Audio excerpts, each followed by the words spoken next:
میرا اور آپ کا بھی تو کوئی فرض بنتا ہے کہ جب اللہ کے نبی علیہ الصلوۃ والسلام کی ذات پہ معاذ اللہ حملہ ہو تو میں بھی تو ذرا میدانوں کا رخ کروں، میں بھی تو ذرا باہر نکلوں، میں بھی تو ذرا اس کے احتجاج کے اندر حصہ لوں جہاں پہ میرے نبی کی حرمت کے نعرے لگ رہے ہوں، جہاں پہ پیغمبر علیہ الصلوۃ والسلام کی ذات اور مقام اور مرتبہ بیان ہو رہا ہو، کم سے کم اس جگہ کا حصہ تو بنوں۔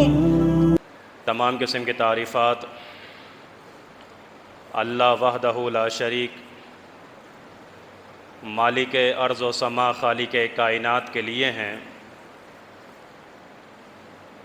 اور بے شمار درود و سلام ہوں پیغمبر بحر و بر، شافی روز جزا، حضرت محمد مصطفیٰ صلی اللہ علیہ وآلہ وسلم کی ذات پر، جن کے ذریعے اللہ نے اہل کائنات کی ہدایت اور رہنمائی کا بندوبست فرمایا۔ قرآن کریم میں واضح انداز سے اللہ رب العالمین نے ارشاد فرمایا ہے، اِنَّا نَحْنُ نَزَّلْنَا الذِّکْرَ وَإِنَّا لَهُ لَحَافِظُونَ۔ اس ذکر کو، نصیحت کو، اس دین کو، قرآن کو نازل کرنے والے ہم ہیں۔ جب نازل کرنے والے ہم ہیں تو وَإِنَّا لَهُ لَحَافِظُونَ، اس کی حفاظت کا ذمہ بھی ہمارا ہے، اس کے محافظ بھی ہم ہیں۔ اس دین میں، اس شریعت میں، اس قرآن اور حدیث میں کوئی کسی قسم کی تبدیلی اور رد و بدل کرنے کی جرت اور طاقت نہیں رکھتا۔ کیوں؟ کیونکہ ہم محافظ ہیں۔ نہ کوئی ایک نقطہ اس میں اضافہ کر سکتا ہے، نہ کسی ایک نقطے کی اس میں کمی کی جا سکتی ہے۔ کیوں؟ کیونکہ ہم اس کے محافظ ہیں۔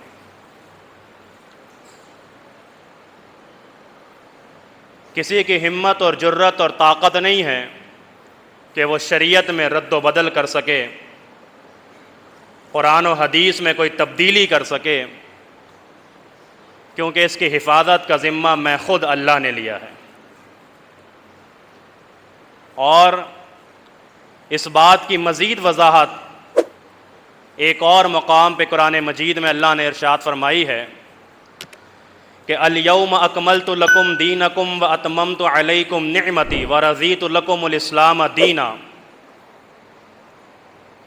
لوگوں، اللہ نے دین کو مکمل فرما دیا ہے، اسلام کو مکمل فرما دیا ہے، اور اپنی نعمتوں کو تمام فرما دیا ہے۔ ان الدین عند اللہ الاسلام، اللہ کے نزدیک اگر کوئی قابل قبول دین ہے تو وہ صرف اور صرف اسلام ہے۔ اسلام کے علاوہ کوئی اور دین، کوئی اور مذہب اللہ کی بارگاہ میں قابل قبول نہیں ہو سکتا۔ فَمَن يَبْتَغِ غَيْرَ الْإِسْلَامَ دِينًا، اللہ نے کہا کہ اگر دین اسلام کے علاوہ کوئی اور دین کی تم پیروی کرو گے، کسی اور مذہب کی تم پیروی کرو گے، تو ہمارا یہ واضح اعلان ہے کہ ہم اس کو ہرگز ہرگز قبول نہیں کریں گے۔ نہ صرف یہ کہ قبول نہیں کریں گے، بلکہ وَهُوَ فِي الْآخِرَةِ مِنَ الْخَاسِرِينَ، بلکہ ایسا شخص آخرت میں بھی نقصان اٹھانے والا ہوگا۔ واضح انداز سے ہر چیز کھول کھول کر اللہ بیان کر رہا ہے کہ دین کو نازل کرنے والے ہم ہیں، قرآن اور حدیث کو نازل کرنے والے ہم ہیں، اس کی حفاظت کا ذمہ بھی ہم نے لیا ہے، ہم نے دین کو مکمل کر دیا ہے۔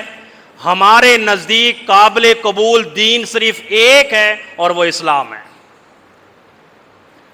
تم نے پیروی کرنی ہے، تم نے اتباع کرنی ہے، تم نے اگر صراط مستقیم پہ چلنا ہے تو اسلامی تعلیمات کو فالو کرنا ہوگا، اور اس کے رہبر اور رہنما، اس کے پیر اور مرشد، اس کے ہادی برحق کون ہیں کہ جو تم تک ہمارا دین پہنچا رہے ہیں، تم تک ہماری تعلیمات پہنچا رہے ہیں؟ فرمایا وہ محمد الرسول اللہ صلی اللہ علیہ وسلم ہے۔ اللہ فرماتا ہے کہ ہم نے اس ذکر کو نازل کیا اے پیغمبر آپ کے سینے پہ، آپ کے قلب اطہر پہ، لِتُبَيِّنَ لِلنَّاسِ مَا نُزِّلَ إِلَيْهِمْ، اور نازل کرنے کی وجہ یہ ہے کہ اب آپ کی ڈیوٹی یہ ہے، ذمہ داری یہ ہے کہ ہماری تعلیمات کو لوگوں کے سامنے کھول کھول کر بیان کر دیں، وضاحت دے دیں۔ لِتُبَيِّنَ لِلنَّاسِ مَا نُزِّلَ إِلَيْهِمْ، جو کچھ آپ پہ نازل ہوا ہے اس کی وضاحت کریں، لوگوں کے سامنے کھول کھول کر بیان کر دیں۔ یہ آپ کی ڈیوٹی ہے، یہ آپ کی ذمہ داری ہے۔ آپ کا کام پہنچانا ہے، آپ کا کام تبلیغ کرنا ہے، آپ کا کام ابلاغ ہے، آپ کا کام ہماری دعوت کو دنیا کے کونے کونے تک پہنچانا ہے، ہدایت دینا ہمارا کام ہے۔ سینے میں ہدایت اتاریں گے تو ہم اتاریں گے، آپ کا کام صرف تبلیغ ہے، آپ کا کام صرف پہنچانا ہے۔ اور پھر محمد رسول اللہ صلی اللہ علیہ وآلہ وسلم کی حیثیت کو بھی اللہ رب العالمین نے قیامت کی دیواروں تک ایک طرح سے محفوظ فرما دیا کہ اب قیامت کی دیواروں تک اگر تمہارے لیے کوئی پیر و مرشد ہیں، تمہارے لیے کوئی ہادی برحق ہیں، تمہارے لیے کوئی رول ماڈل ہیں، تمہارے لیے اگر کوئی آئیڈیل ہیں، تمہارے لیے اگر کوئی اسوہ حسنہ ہیں، تو وہ محمد رسول اللہ صلی اللہ علیہ وسلم ہے۔ اور اس بات کی وضاحت کیسے فرمائی اللہ نے؟ بڑی پیاری آیت اور بڑی معروف آیت، اور میں سمجھتا ہوں کہ مسلمان مرد اور عورت کو یہ آیت یاد بھی ہونی چاہیے زبانی، اور اس کا ترجمہ بھی ازبر ہونا چاہیے، ذہنوں کے اندر نقش ہونا چاہیے، بچے بچے کے ذہن میں اس آیت کا ترجمہ ہونا چاہیے۔ ما کان محمد ابا احد من رجالکم، فرمائے کہ ما کانا محمد صلی اللہ علیہ وآلہ وسلم تمہارے مردوں میں سے کسی کے باپ نہیں ہیں، وہ کسی کے والد نہیں ہیں، ولیکن رسول اللہ، لیکن وہ اللہ کے رسول ہیں، وخاتم النبیین، اور تمام انبیاء کے اختتام پر ہیں۔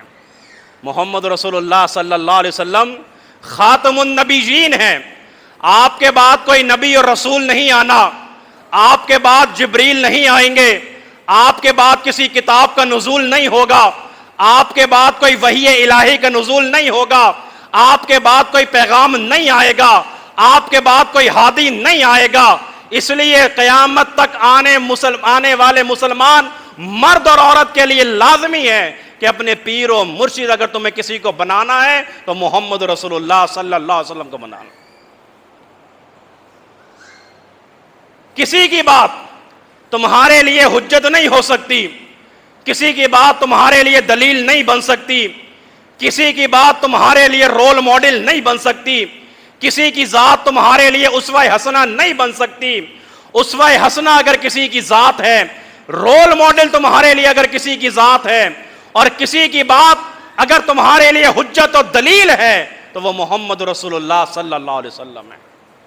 آئیے ان تمہیدی کلمات کے بعد آپ کو بتانا یہ چاہتا ہوں اور سمجھانا یہ چاہتا ہوں کہ جب مقام اللہ رب العالمین نے محمد رسول اللہ صلی اللہ علیہ وسلم کو اتنا اعلیٰ دیا، اتنا زبردست مقام دیا، اتنی اونچی شان دی، اور ان کی شان کا کیا کہنا، اللہ اکبر، کہ جب کوئی ایک امتی ان کے اوپر درود پڑھتا ہے اور صرف صلی اللہ علیہ وآلہ وسلم کہتا ہے یا درود ابراہیمی پڑھتا ہے، تو اس پڑھنے والے کے اللہ رب العالمین 10 گناہوں کو معاف فرما دیتے ہیں، جس کا مقام یہ ہو کہ اس کے اوپر درود پڑھنے کی برکت سے تمہارے گناہ معاف ہو رہے ہوں، تمہارے درجات بڑھ رہے ہوں، تمہاری نیکیوں میں اضافہ ہو رہا ہو، تو بتائیے وہ ذات کتنی اعلیٰ ہوگی اور اس کا منصب کتنا اعلیٰ ہوگا۔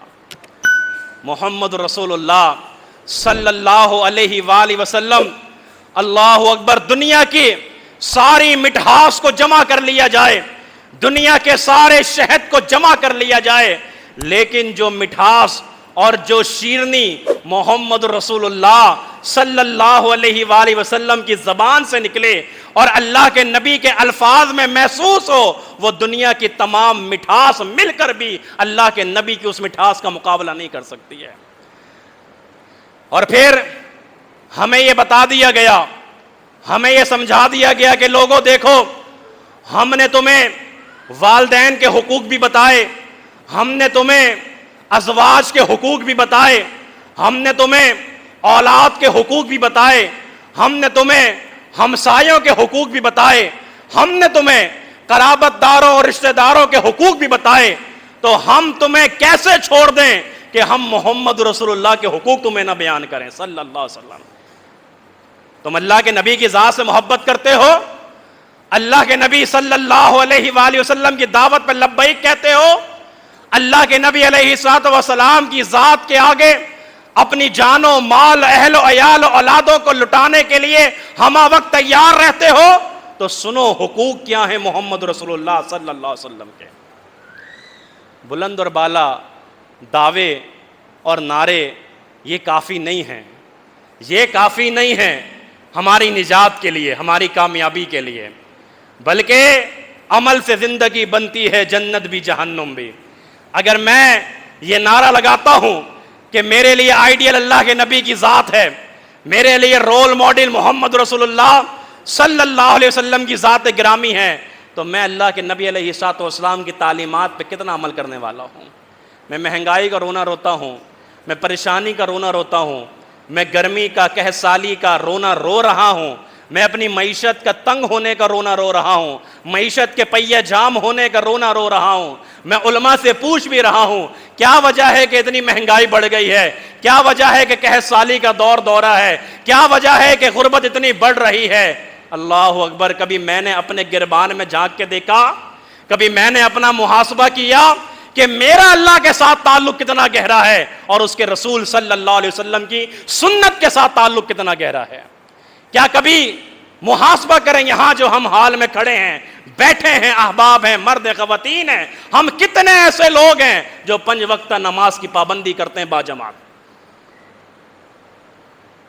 گربان میں جھانک کے بتائیے، محاسبہ کیجئے، اپنے منہوں کو چھپا لیجئے اور سوچئے انفرادیت کے اندر بیٹھ کے کہ میرا اللہ کی گھر کے ساتھ کتنا تعلق ہے، مسجد کے ساتھ کتنا تعلق ہے، میں باجماعت نماز پڑھتا ہوں کہ نہیں پڑھتا ہوں، میں قرآن کی تلاوت کرنے والا ہوں کہ نہیں ہوں۔ جب میرا تعلق رازق کے ساتھ نہیں ہے تو پھر رزق کی پریشانی تو ہوگی، پھر رزق کی پریشانی اور تنگی تو ہوگی۔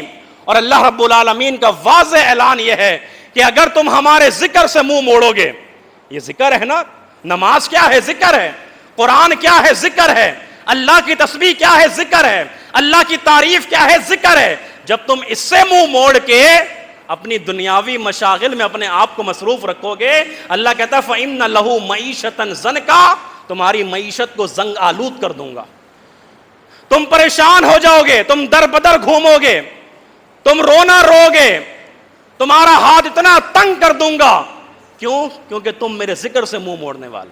سوچ لیں، جواب مل گیا مجھے اور آپ کو کہ آج یہ پریشانیاں اگر مسلط ہیں تو ہمارے اپنے ہاتھوں کی کمائیاں ہیں، ہماری اپنی بدعمالیاں ہیں، ہمارے اپنے گناہ ہیں، ہمارا بے نمازی ہونا ہے، ہمارا قرآن کی تلاوت نہ کرنا ہے، لوگوں کے حقوق پورے نہ کرنا ہے، دھوکہ دہی، فراڈ، جھوٹ، غیبت، چغلی، حسد، بغض، نفرتیں، یہ ہماری بدعمالیاں ہیں اور اس کی بنیاد پہ یہ سارے نتائج ہمیں مل رہے ہیں۔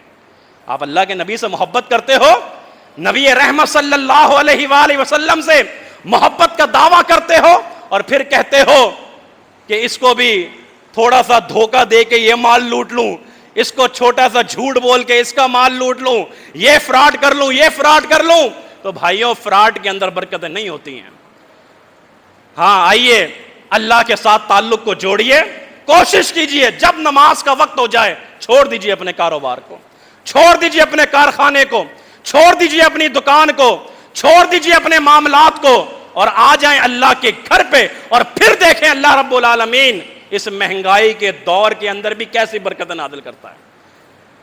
اللہ کا اصول ہے، اللہ کا قانون ہے، تم ہمارے لیے ہمارے نہیں ہوگے، ہم تمہارے نہیں ہیں، تم ہمارے پاس نہیں آؤ گے، ہم تمہارے پاس نہیں آئیں گے، تمہیں تنگ کر دیں گے، پریشان کر دیں گے. یہ ہو رہا ہے کہ نہیں ہو رہا؟ ہو رہا ہے. اپنی اولادوں کو، اپنے بچوں کو، اپنے نوجوانوں کو، اپنے گھر کی خواتین کو پابند کیجئے، تنبیہ کیجئے. کچھ نہیں ہو سکتا، کم سے کم 5 وقتہ نماز کی پابندی تو کرو، باجماعت نماز کی پابندی تو کرو. اللہ کے سامنے ایک سجدہ تو دے دو اللہ کو. اللہ رب العالمین کے سامنے جھک تو جاؤ، پھر دیکھو گے وہ تمہاری پریشانیاں کیسے حل کرتا ہے. تو یہ پریشانیاں ہیں، اس کی وجہ یہ ہے ہماری بدعمالیاں ہیں. آج اعمال سدھر جائیں، آج اعمال درست ہو جائیں، آج ہمارے سینوں میں اخلاص پیدا ہو جائے، اللہ کی قسم کوئی پریشانی نہیں ہو سکتی ہے. وہ جب تمہیں اس دور کے اندر بھی رزق دے رہا ہے، اس کا تو وعدہ یہ ہے کہ ان اللہ والرزاق ذو القوۃ المتین. ہم تو زبردست رزق دینے والے ہیں، ہم ہیں طاقت والے، ہم ہیں غالب. لوگ کہتے ہیں حضرت پریشانی ہو گئی ہے، اور ایسی پریشانی ہے لگتا ہے کسی نے کوئی جادو کرا دیا ہے، رزق کی کاروبار پہ کسی نے بندش کرا دی ہے، معاملات بڑے خراب چل رہے ہیں، بندش ہو چکی ہے. اللہ اکبر. گھٹیا عقیدہ، غلط نظریہ، غلط سوچ اور فکر. اور رازق کون ہے؟ اللہ ہے نا. رزق دینے والا کون ہے؟ اللہ ہے. اللہ کے ہاتھ کو کوئی روک سکتا ہے؟ کسی جادو، کسی دھاگے، کسی اور سفلی سے، کسی اور کالے علم سے اللہ کے ہاتھ کو کوئی روکنے کی طاقت رکھتا ہے؟ اور چھوڑ دو یہ نظریہ، یہ سوچ، یہ فکر کے بندش ہو گئی ہے. اللہ نے کہا کہ ہم ہیں رزق دینے والے، ہمارے ہاتھ کو روکنے کی طاقت کس کے پاس ہے؟ ہاں یہ ہے کہ اگر ہم رازق کو راضی نہیں کریں گے تو رزق میں کمی تو ہوگی. تو فرمایا لوگوں، محمد رسول اللہ صلی اللہ علیہ وسلم سے اگر محبت کرتے ہو تو حقوق یہ ہیں نبی رحمت صلی اللہ علیہ وآلہ وسلم کے کہ اللہ کے نبی علیہ الصلوۃ والسلام پہ ایمان لاؤ، لا الہ الا اللہ محمد الرسول اللہ. ایمان. اور آج یہ بھی سن لیجیے آپ کہ ایمان، لا الہ الا اللہ کلمہ شہادت اگر آپ نے پڑھ لیا ہے اور کسی نے بھی پڑھ لیا ہے تو اس کے اوپر کفر کے فتوے نہ لگائیے، نہ سوچئے کہ یہ کلمہ گو مشرک ہو سکتا ہے. اللہ کے بندو سوچو، آج اسی وجہ سے خرافات ہیں، قتل و غارت گری ہے، تعصبات ہیں، نفرتیں ہیں کہ تو کافر، تو کافر، تو. جس نے کلمہ پڑھ لیا لا الہ الا اللہ محمد رسول اللہ، چھوڑ دیجئے، اپنی زبانوں کو بند کر لیجئے.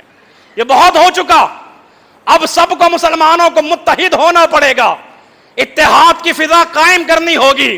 کوئی دیوبندی ہو یا بریلوی ہو، اہل حدیث ہو، ان سب کو ایک پلیٹ فارم پہ آنا ہوگا محمد رسول اللہ کی ذات کے لیے صلی اللہ علیہ وسلم. میرا نبی بھی وہی ہے، تمہارا نبی بھی وہی ہے. تم بھی اس سے محبت کے دعوے کرتے ہو، میں بھی کرتا ہوں. مجھے بھی اللہ کے نبی علیہ الصلوۃ والسلام سے محبت ہے، تمہیں بھی ہے. تم بھی ان کا کلمہ پڑھتے ہو، میں بھی ان کا کلمہ پڑھتا ہوں. تو میں کافر اور تم مسلمان، تم کافر اور میں مسلمان، یہ کیسے ہو سکتا ہے؟ ایک چیز پر، ایک پلیٹ فارم پہ آنا ہوگا، نبی رحمت صلی اللہ علیہ وسلم کی ذات گرامی کے لیے.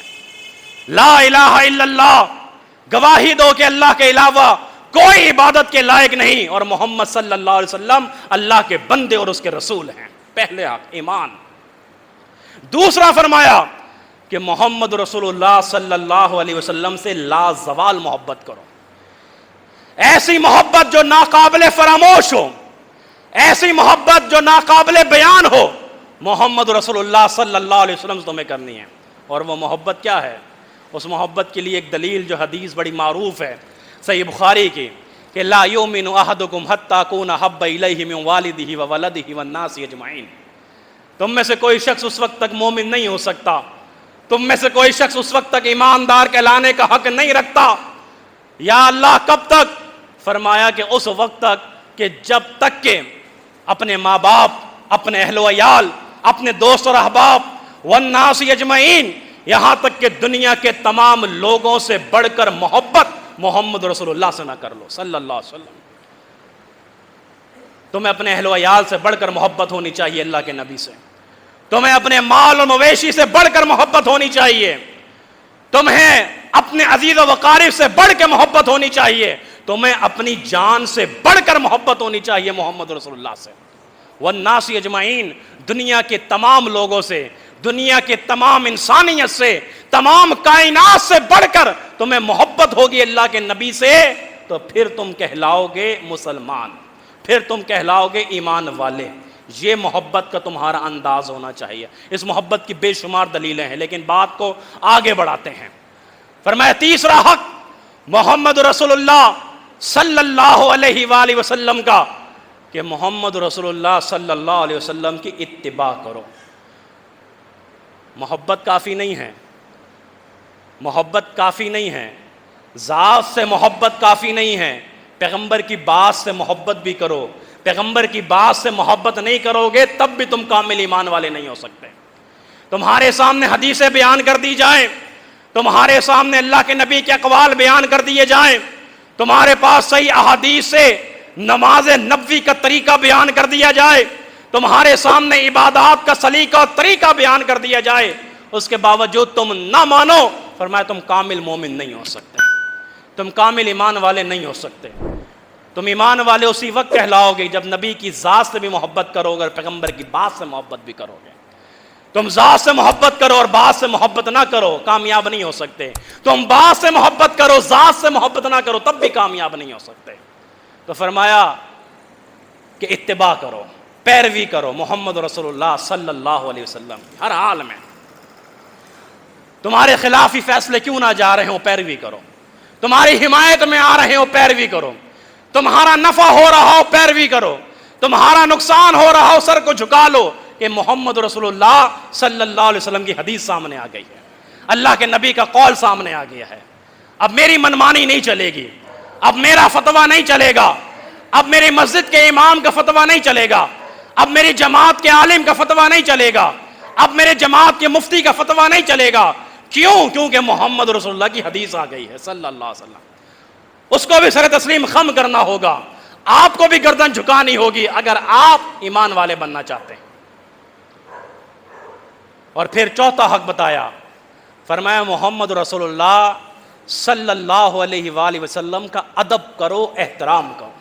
اللہ اکبر، ادب اور احترام، نبی رحمت صلی اللہ علیہ وسلم کا ادب، پیارے پیغمبر کا احترام۔ فرمایا کہ ایسا ادب کرنا ہے، ایسا احترام کرنا ہے کہ اپنی آواز کو بھی پیغمبر کی آواز سے اونچی نہیں کرنی ہے۔ کہیں ایسا نہ ہو کہ تمہارے اعمال کو برباد کر دیا جائے، کہیں ایسا نہ ہو کہ تم نقصان اٹھانے والوں میں سے ہو جاؤ۔ اللہ کے نبی علیہ الصلوۃ والسلام کا ادب، احترام، تعظیم، تکریم سیکھنی ہے تو سیکھو پیغمبر کی جماعت صحابہ سے،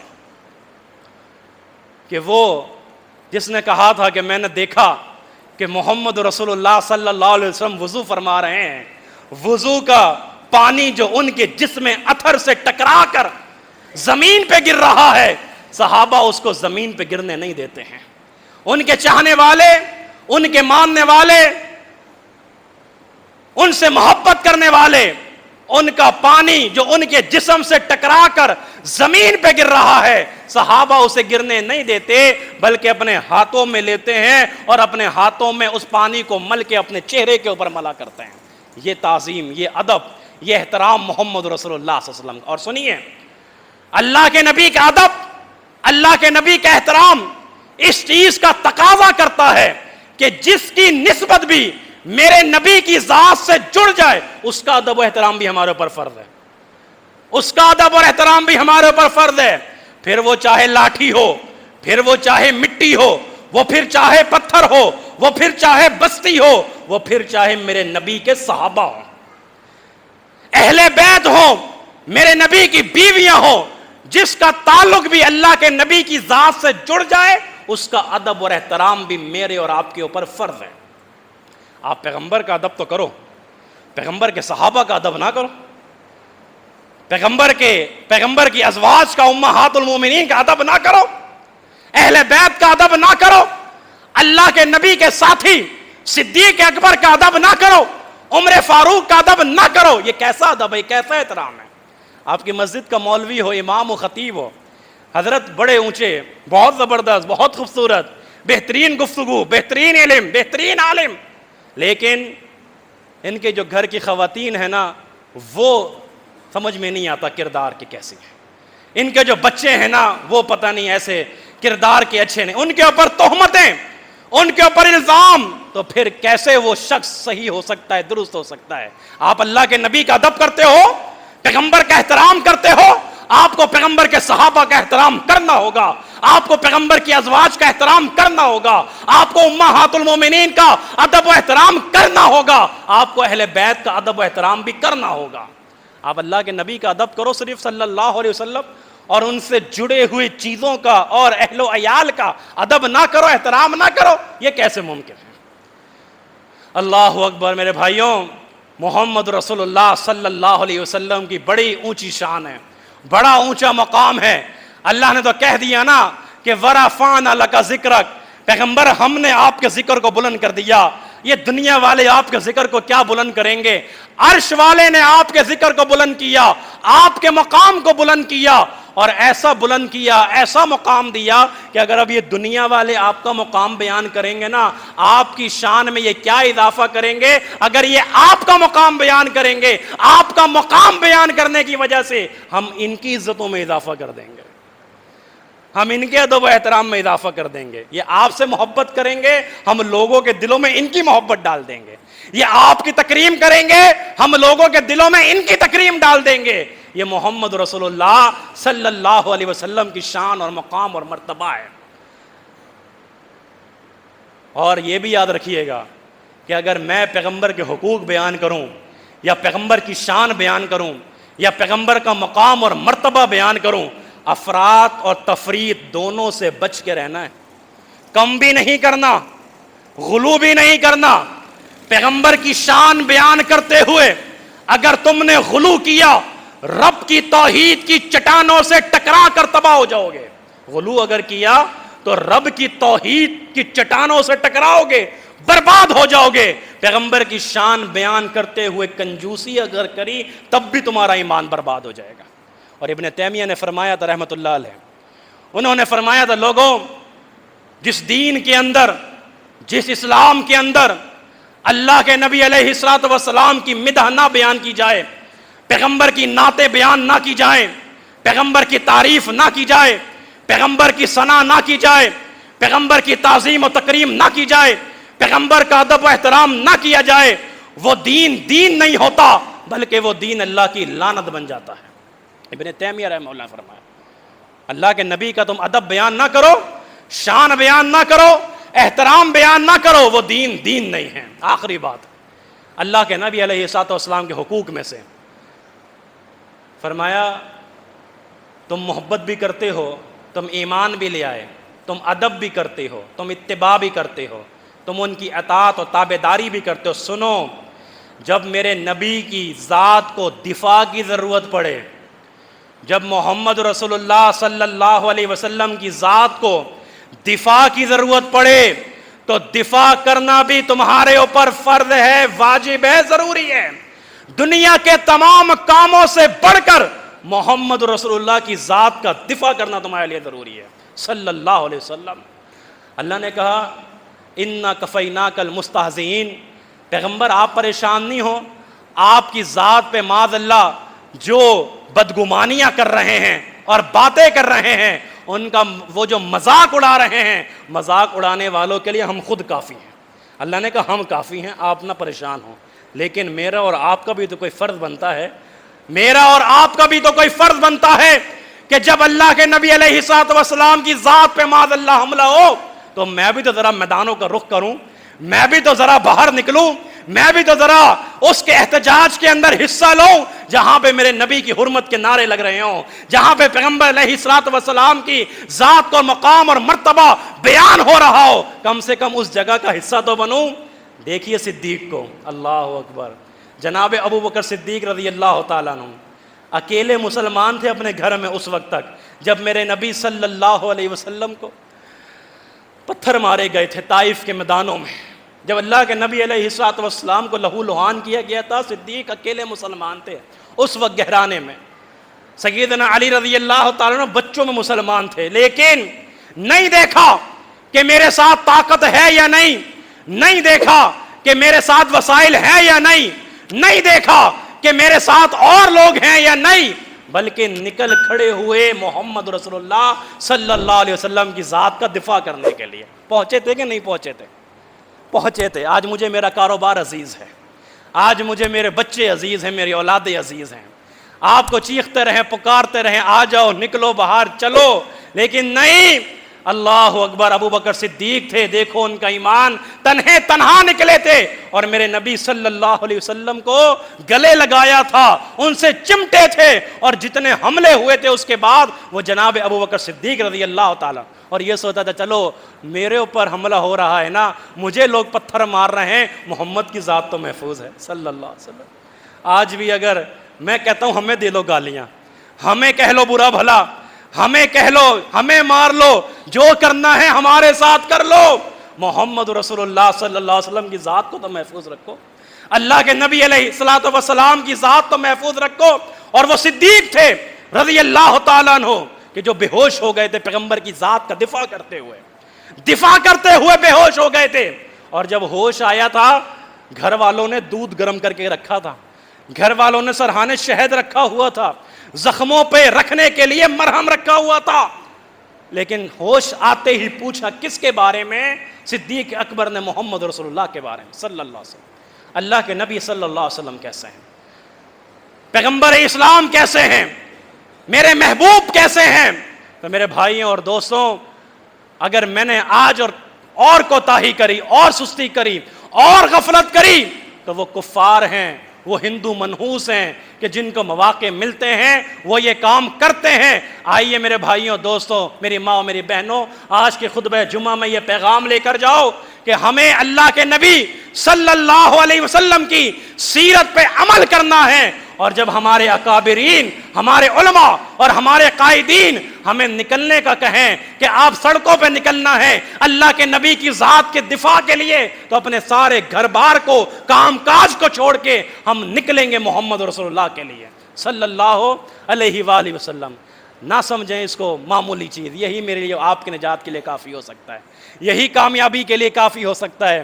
آپ کو معلوم ہے وہ جو سونار جب سونے کو تولتے ہیں, اور یہ جو یہ جو اب آ گئے ہیں آٹومیٹک, یہ ترازو, یہ جو ڈیجیٹل ہیں, اس سے پہلے شیشے کے اندر 2 پلڑے رکھے ہوئے ہوتے تھے, اور اس کو تولنے کے لیے کیا کیا کرتے تھے کہ پورے کے پورے جو مارکیٹ ہوتی تھی یا وہ جو کمرہ ہوتا تھا, اس کے سارے پنکھوں کو بند کر دیا جاتا تھا کہ ہوا کا جھونکا نہ لگے, مکمل طور سے تولیں. سونا ہے, قیمتی چیز ہے, ہم اس کو تول رہے ہیں, کوئی کمی کوتاہی نہ ہو.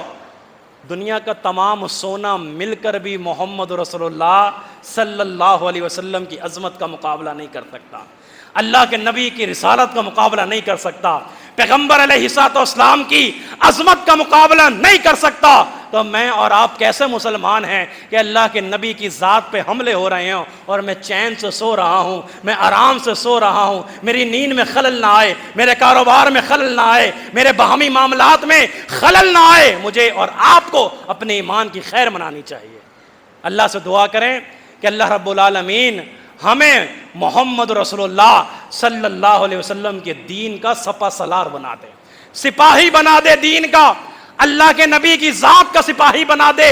اور اللہ رب العالمین سے دعا کریں کہ اللہ رب العالمین ہمیں ایسی محبت ہمارے سینوں کے اندر بھر دے اپنے پاک پیغمبر کی, جیسے کہ صحابہ اللہ کے نبی سے محبت کیا کرتے تھے, لٹنے کے لیے, لٹانے کے لیے, جان ہو یا مال ہو, اہل ہو یا اولاد ہو, لٹانے کے لیے ہمہ وقت تیار اور مصروف رہتے تھے. اللہ ہمیں ایسا ایمان عطا فرما دے.